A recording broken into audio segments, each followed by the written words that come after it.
I was sitting across from my husband late night in my office, the room full of plumes of smoke from my candles, my incense, a glowing cherry in my bong, trying to compress my entire life story into a 90-minute arc.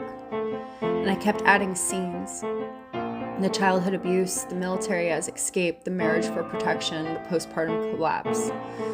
The years of performing competence in rooms that rewarded suppression. And he kept saying, no, you don't need that. You don't need that either, until what remained was so small I could hold it in one hand. A girl walking around a block with a boy and a dog on a summer afternoon in 2002. A golden sunset at the Delta that she would spend the next 17 years trying to return to. And in the year that followed, how heartbreak left her open enough for someone entrusted with her safety to become the thing she needed protection from. Something she would not recognize for what it was until she found herself back where it started 2 decades later. Everything that happened between that light and the moment she felt it go dark, everything she did to chase it back, everything it cost her before she finally stood still long enough to feel again. That was it.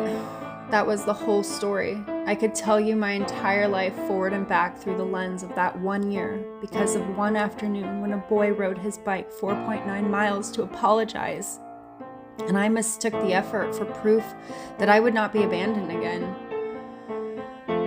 I sat there with my chest caving in because I have spent my entire adult life building a case for why my pain is legible, layering evidence upon evidence, context upon context, and when I stripped it down to the thing itself, it fit inside one season of 1 year of a girl's life. And I did not know whether that made it more devastating or less. Only that my body recognized the shape of it. The way you recognize a room you once lived in even after the furniture has been replaced.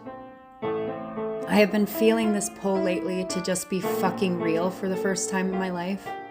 And even writing that sentence makes my chest tighten because I'm 38 years old and still negotiating whether I am allowed to exist without translation.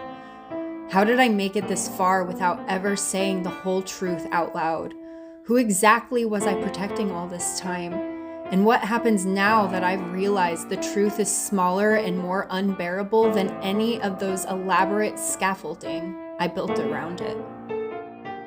I see now that it's never been for lack of awareness. I was writing myself into existence in handwritten journals long before I knew how to say aloud the truth of what happened, but lack of integration of the truth within the life I built. Entering into relationships where my inner world had to remain hidden, where I would be asked, what are you thinking about? And I'd have to make up some story because if I said what I was actually on my mind, the person asking would be crushed. Not because I was withholding something intentionally to harm them, but because I didn't know how to tell them the truth so that it would make sense enough that they wouldn't turn to hate me. I used to believe I was protecting myself, that my silence, my editing, my restraint were forms of strength, but the longer I sit with it, the more I understand that it was never me I was protecting. It was the feelings of other people. It was my mother's fragility, the men's reputations, the institutions that required loyalty, the version of my family that needed to look intact from the outside. Truth hurts, and I learned early that if I told it plainly, someone would pay for it. So I absorbed the cost instead.